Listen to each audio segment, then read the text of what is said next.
2022ની વિધાનસભા ચૂંટણીના પડઘમ વાગી ચૂક્યા છે, ત્યારે હવે કોંગ્રેસે કમર કસી છે. વિધાનસભાની ચૂંટણી કબજે કરવા માટે કોંગ્રેસ હાલ કારોબારી બેઠકો યોજી અને માઇક્રો મેનેજમેન્ટનું પ્લાનિંગ કરી રહી છે.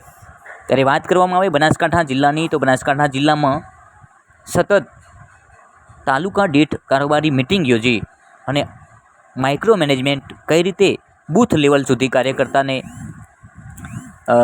જવાબદારી આપી, આ તમામ પ્રકારની પ્રક્રિયા કોંગ્રેસ પક્ષ તરફથી હાથ ધરી છે.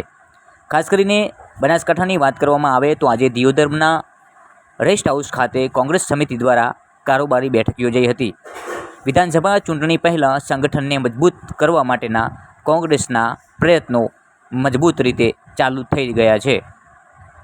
ખાસ કરીને દિયોદરના આરામગૃહ ખાતે બુધવારના રોજ રાષ્ટ્રીય કોંગ્રેસ સદસ્ય અને ઉત્તર ગુજરાત ઝોન પ્રભારી વિરેન્દ્રસિંહ રાઠોડ અને બનાસકાંઠા પ્રભારી ભચાભાઈ આહિરની ઉપસ્થિતિમાં કારોબારીની બેઠક યોજવામાં આવી હતી, જેમાં વિધાનસભા ચૂંટણી પહેલાં સમગ્ર જિલ્લામાં સંગઠનને વધુને વધુ મજબૂત બનાવવા માટે ચર્ચા વિચારણા કરવામાં આવી હતી.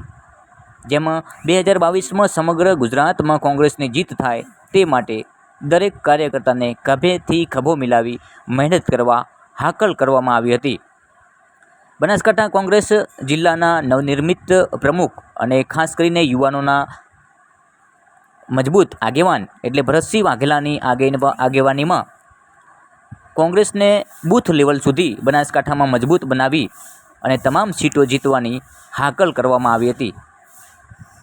મહત્ત્વની વાત કે બનાસકાંઠા જિલ્લાના પ્રમુખ ભરતસિંહ વાઘેલા સહિત દિયોદરના ધારાસભ્ય શિવાભાઈ ભુરિયા, રાજવી ગિરિરાજસિંહ વાઘેલા, પૂર્વ ધારાસભ્ય અનિલભાઈ માળી, કોંગ્રેસ પ્રમુખ નરસિંહભાઈ દેસાઈ, એડવોકેટ બીકે જોશી સાહેબ, મહિલા કોંગ્રેસ પ્રમુખ ભાવનાબેન ઠાકોર, એડવોકેટ ભરતભાઈ ઠાકોર, જબરસિંહજી વાઘેલા, જોરાભાઈ દેસાઈ, બળવંતજી ઠાકોર સહિત અનેક કોંગ્રેસના આગેવાનો આ કારોબારી બેઠકમાં ઉપસ્થિત રહ્યા હતા અને કોંગ્રેસને આવનારી 2022ની વિધાનસભા ચૂંટણી મજબૂત રીતે લડી અને દિયોદરની સીટ પણ કબજે કરવાની હાકલ કરી હતી. તેમજ બનાસકાંઠાની તમામ સીટો ઉપર કોંગ્રેસનો પંજો લહેરાશે તેવી હાકલ કરવામાં આવી હતી. મજબૂતીથી માઇક્રો મેનેજમેન્ટ થકી બૂથ લેવલ સુધી કાર્યકર્તાને કઈ રીતે કામ કરવું તેનું મેનેજમેન્ટ અને તેનું આયોજનના ભાગરૂપે આ બેઠક યોજવામાં આવી હતી. मेरा दौरा चल रहा है और गुजरात भर में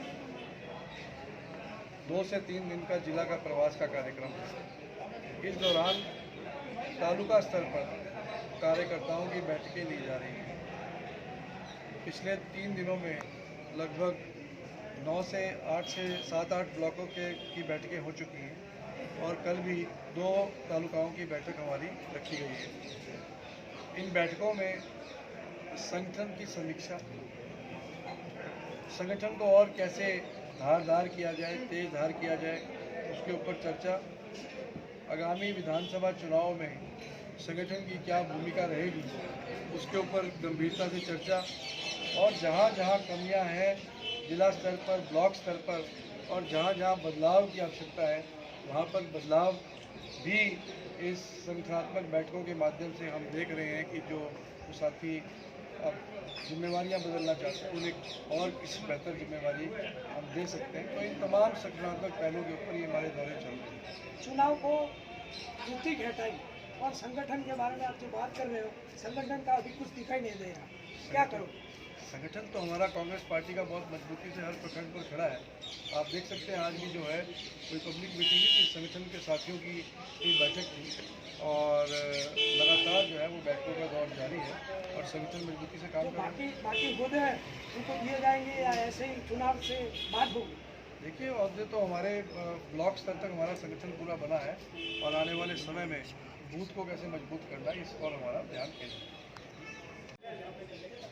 દિયોદર વિધાનસભાના દિયોદર તાલુકા કોંગ્રેસ સમિતિની વિસ્તૃત કારોબારીની બેઠક દિયોદર મુકામે આપણા ઓલ ઇન્ડિયા કોંગ્રેસના પ્રભારી ઉત્તર ઝોનના પ્રભારી સન્માનીય વિરેન્દ્રસિંહ રાઠોડના અધ્યક્ષસ્થાને હતી 5 તારીખે મા અંબાના દર્શન કરી અને સમગ્ર બનાસકાંઠા જિલ્લાના વિવિધ તાલુકાઓમાં વિસ્તૃત કારોબારીમાં નવું સંગઠનનું માળખું જે રીતે જિલ્લા કક્ષાએ અને તાલુકા કક્ષાએ સંગઠનના પ્રમુખો નિયુક્ત કરવાની બાબત છે.